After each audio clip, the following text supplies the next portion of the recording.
Today we are taking impulse of a force. Impulse क्या होता है? When a force is applying for very short period of time interval, then the product of force and this time interval is known as impulse. It is equal to the product of force and a small time interval for which it acts. Okay, so I is equal to F delta t.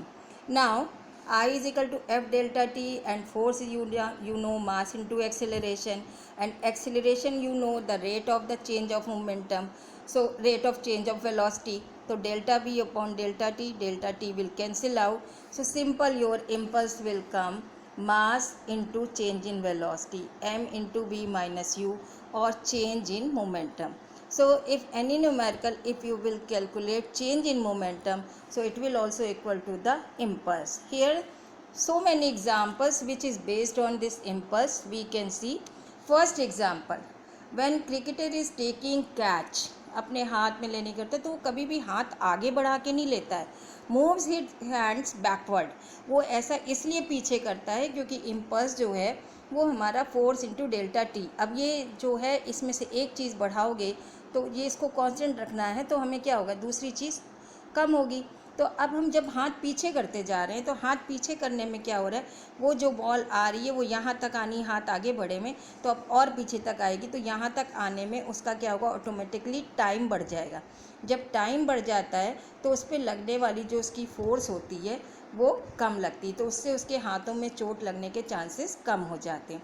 Second, अब अगर कोई आदमी jumping from a height, कोई ऊंची जगह से कूदता है, पक्के फर्श पे कूदेगा, ओके, ऑन ए पक्का फर्श, तो उसके चोट लगने के बहुत ज़्यादा, उसके इंजरी ज़्यादा होगी इन कंपेयर टू अगर वही आदमी सेम हाइट से किसी ऐसी जगह जहाँ पे बालू पड़ी हो या मिट्टी हो गीली, कच्चा फ्लोर जहाँ पे हो, उसके कंपैरिजन में. क्यों?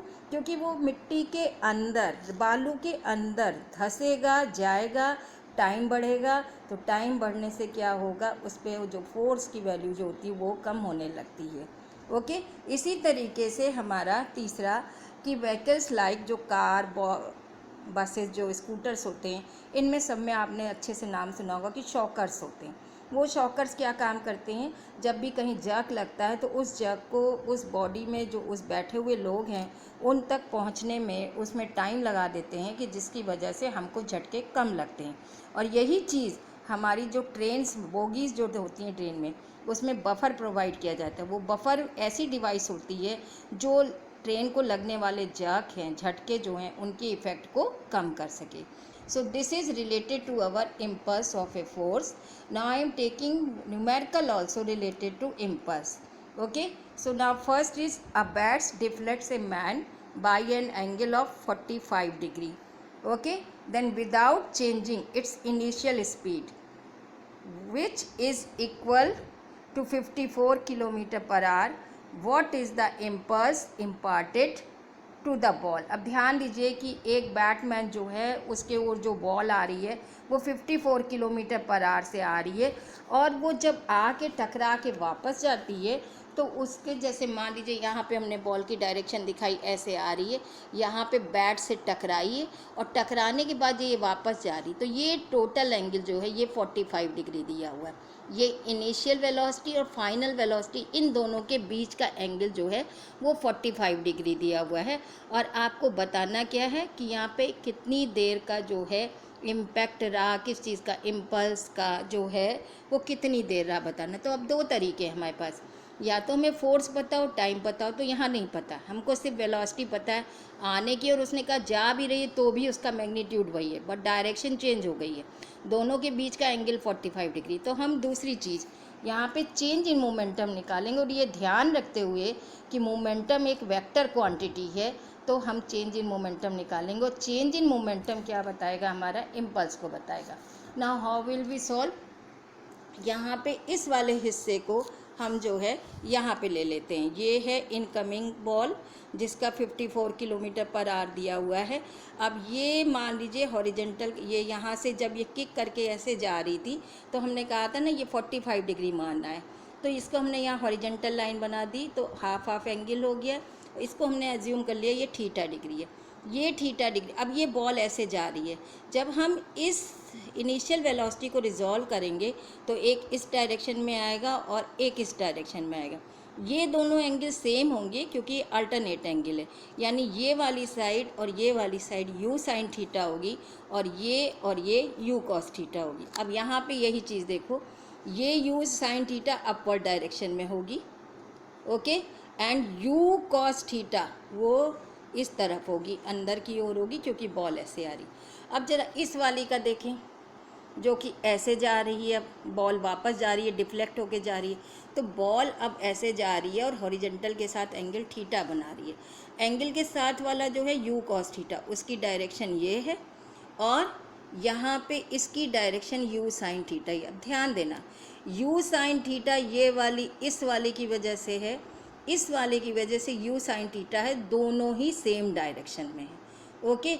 And you need change in velocity, change in velocity चाहिए, चेंज इन आपको मोमेंटम चाहिए।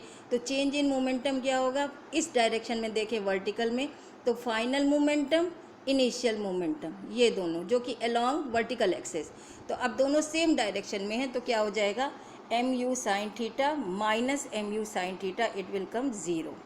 अब यहाँ वाले पे हम बात कर रहे थे, तो इसकी वजह से ये जो आ रहा था, ये एम यू कॉस थीटा इधर आ रहा था और इसकी वजह से एम यू कॉस थीटा, दोनों एक दूसरे के अपोजिट आ रहे हैं। ध्यान देना, दोनों एक दूसरे के अपोजिट आ रहे हैं, तो इसलिए यहाँ पे दोनों में चेंज लेने पे ज़ीरो नहीं होगा।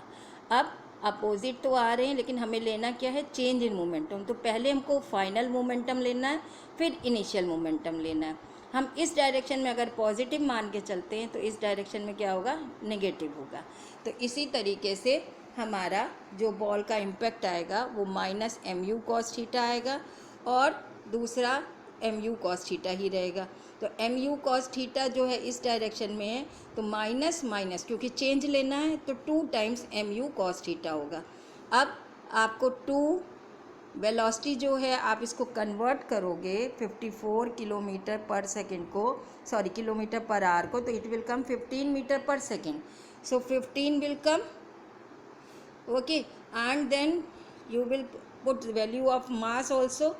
मास दिया हुआ है 0.51 kg, ये 15 आ गया है, और कॉस हमें कितना लेना है, 45 नहीं लेना है, 22.5। इसकी वैल्यू जो है आप लॉग टेबल में दी होती उससे निकाल सकते हो, या जो साइंटिफिक कैलकुलेटर होते हैं उनसे देख लेते हैं। तो उससे जो हमारी वैल्यू रखने के बाद फाइनल रिजल्ट जो आ रहा है वो 4.16 आ रहा है। In this way our this problem is solve. अब now I am taking one more, 2 billiards ball. Billiards ball सबको मालूम है बहुत छोटी छोटी होती हैं, ईच मास ऑफ 0.05 kg, दोनों का मास सेम है, मूविंग इन अपोजिट डायरेक्शन, एक इस डायरेक्शन में आ रही है तो दूसरी इस डायरेक्शन में आ रही है, और उन दोनों की speed is given 6 metre per second. Collide and rebounds, दोनों टकराई और टकराने के बाद सेम स्पीड के बाद फिर रीबाउंड कर गई। Find the impulse impart each ball due to the other. अब यहाँ पे भी इम्पल्स ही हमको निकालना है, तो मास इनटू वेलोसिटी, इससे हमारा आएगा जो है मोमेंटम। पहला हमने फाइनल इनिशियल मोमेंटम निकाला, फाइनल मोमेंटम निकाला, तो एक जो है 0.3 kg आ रहा है, लेकिन अपोजिट हो रहा है तो माइनस 0.3 kg हो गया। तो इस तरीके से जब हम चेंज इन मोमेंटम लेंगे तो फाइनल माइनस इनिशियल लेंगे, तो माइनस जो है हमारा 0.3 जो है वो फाइनल आ रहा है, तो इनिशियल भी अब माइनस 0.3, यानी दोनों ऐड होके माइनस के साथ 0.6 kg मीटर पर सेकेंड हो जाएगा। ये बॉल ए के लिए है, सिमिलरली ही बॉल बी भी है, तो दोनों ही इक्वल जो है इम्पल्स ऐसा ही इम्पार्ट करेंगी। So I hope so this both numerical is clear. Thank you.